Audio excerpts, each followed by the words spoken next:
Welcome, knowledge seekers, to the Intellect Inn. Today we're brewing a cup of geopolitical tea. Africa is becoming a hotbed of competition between major global powers. Let us know your thoughts in the comments below as we navigate you through Africa's Sahara to the Savannah. Please don't forget to like and subscribe. Joining me today is the Keymaster. Thanks for the introduction, Navigator. The situation in Africa is unlike anything we've seen before. The boiling pot cooking there involves economic investment, military presence, and resource grabs. The multifaceted front that creates a complex and dangerous situation for those currently involved and is leading to a lot of uncertainty abroad, especially with the new players entering the field. China's economic clout. China's become a major player pouring money into infrastructure, resources, even agriculture in Africa. Articles from Go Intelligence and the United States Naval Institute warn of crippling debt burdens for some nations, though. This economic influence isn't without controversy. China is also looking to establish a permanent military base along Africa's Atlantic coast, several of them, worrying the U.S. about potential Chinese naval strongholds. As we take a look at this map, that hashed area is currently the potential new sites for naval bases for China. That's a lot of naval That's bases. roughly about 10. I just did a quick count. Yeah, roughly about 10. Not to mention, there's also a series of Chinese-backed power stations, both on the Atlantic and the Indian coast, also including the internal investments within Africa. And don't get me wrong, I'm all for all nations trying to get steady and reliable power. But at what cost?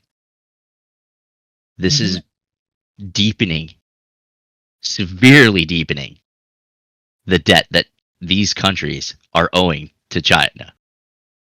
And that's a bit scary. And they already have a massive debt, if I remember correctly. They do. Like huge debt. That they do. I mean, and now they want ports, more ports with major Chinese investment, and they want like Chinese owned, like invested power stations. So it's like that right there is total control, guys. You control their ports, you control their power, you control them.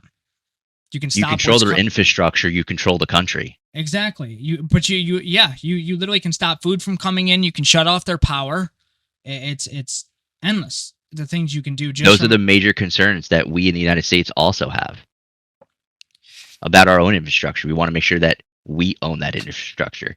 So this is really scary for me if I was in an African country. Oh, I would be really nervous too. Like, there's no way to not be super nervous. There's not. This total control, and I can't even believe they're allowing this to happen, and it's very scary, in my opinion. Russia's opportunistic approach. Russia is not sitting this out. They're supplying arms and might be seeking their own military presence, possibly taking advantage of recent coups. We have a map. Russia's absolutely there. Oh yeah. Absolutely. Wait. Now their motives are complex. The economic interests, political influence, and maybe even countering US and Chinese dominance within this nation. And by this nation, I'm talking about the nations of Nigeria, Niger, and Algeria. Yeah, what about Chad though? Chad, the Sudan, who had unconstitutional changes of government. Yes, but there's a very specific reason as to why I'm mentioning those three countries. This competition ranges concerns about exploitation and jeopardizing African democracies. Keymaster, can you pull up both the Chinese map, the Russian map, and that third map there? I don't want to mention it just yet. Yes, I can. Okay, we have them pulled up. Okay, they're pulled up. Taking a look at this, you're looking at Nigeria, Niger, and Algeria. Nigeria has the most amount of debt to China, and one of the least amount of debts to Russia. Niger is somewhere in the middle. Algeria has the most amount of debt going into Russia and the least amount into China. Now on that third map, you'll notice That's the pipeline. That is the oil pipeline that pumps oil down from the west coast of Africa to the Mediterranean. Most recently, all three of those countries have kicked out the French that were providing support and security to those nations, allegedly.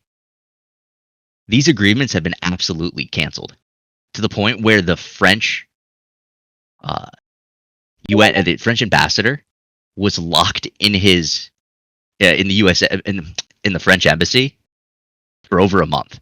He wasn't able to get out Which is super scary. because Russia's troops were now put into place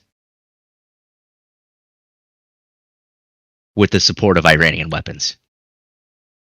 Of course. That planned pipeline is huge. Yeah, that's It's why I wanted to huge. mention that That because is the that's full length major. of the country. That is huge, dude. That is a major pipeline Guys, fueling up to the Mediterranean. on the bigger map, that's literally right here, all the way down. Like, that's big, guys. Whew. That's a lot of money, and you know And Africa now that's don't being have the money controlled to by pay Russia for it. and China. And you know that Africa doesn't have the money to run that pipeline on its own. Absolutely not. No, There's no way.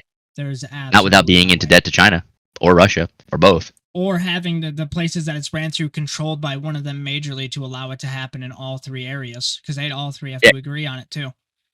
There's no way that the African countries there is providing security and funding for those pieces. No, They 0% don't have the financial chance. infrastructure behind it to be able to support that. Yeah, there's 0% chance. That is a huge, dude. That is so much money. They wouldn't be able to even protect it. Protect it, keep it repaired, provide maintenance, Well, the biggest thing ensure is the flow. when you're going to a country like, let's say Africa, right? That it's not a safe place, guys. Like, people will try to straight rob that to make money. In those countries, Unless they have better incentives. But even then, you have to remember the everyday people that are living, drinking, like shit water. The everyday people is not the problem. Or the other countries being upset that it's running through theirs and not Nope. them. That's not the problem either. The biggest problem is the internal conflicts between the internal militaries and the warlords. That's true. So I you can need a agree with stronger that. power to ensure that they stay in check, which used to be the French.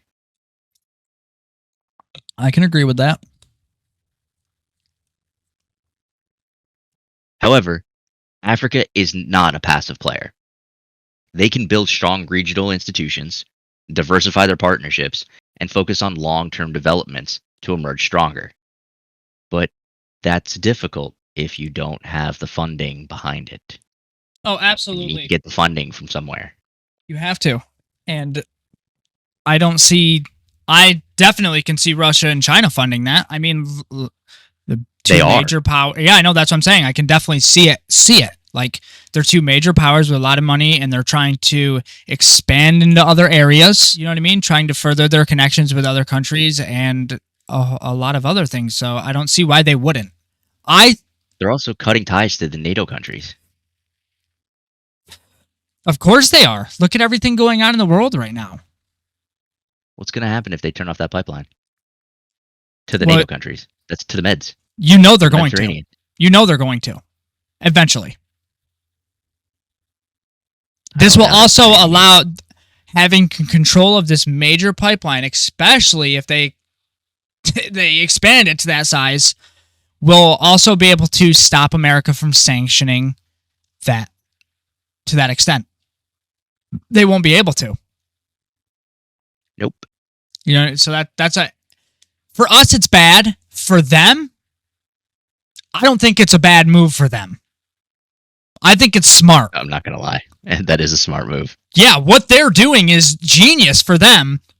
For us, it sucks. It's going to spell a lot of trouble as the future continues moving forward. Oh, I agree. Now, we've mentioned recently, especially in this particular episode, how Russia and China are extending their influences over Africa. Stay tuned for our next episode as we bring this to the home front and how it's going to impact Americans in our backyard and our front porch. Africa's future will be fascinating to watch. This competition can be opportunity for growth, but African nations need to be strategic. We'll be keeping a close eye on developments. In the meantime, be sure to check out the episode's description for links to the articles we discussed today. Thanks for joining us at the Intellect Inn. As we navigate this complex world, what role do you think major power should play in Africa's future? Y'all keep thinking, and we'll keep talking. Let us know your thoughts, comment, like, and subscribe.